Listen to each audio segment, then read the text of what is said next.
Assalomu alaykum. Mani go'zal va latofatli qizlarjonlarim, yaxshi dam oldinglarmi? Mana sizlarga hozir bo'lishmoqchiman. Bizaga keldilar boshida 13 hafta, 14 haftada ham kelganlar.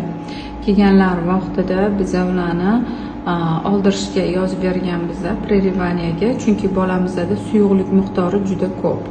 Ya'ni shib ketgan bola, atyoq bo'ladi, ya'ni immuniyat yo'q bo'ladi. Mana qorin bo'shliqlari to'la suyuqlik bilan to'lgan.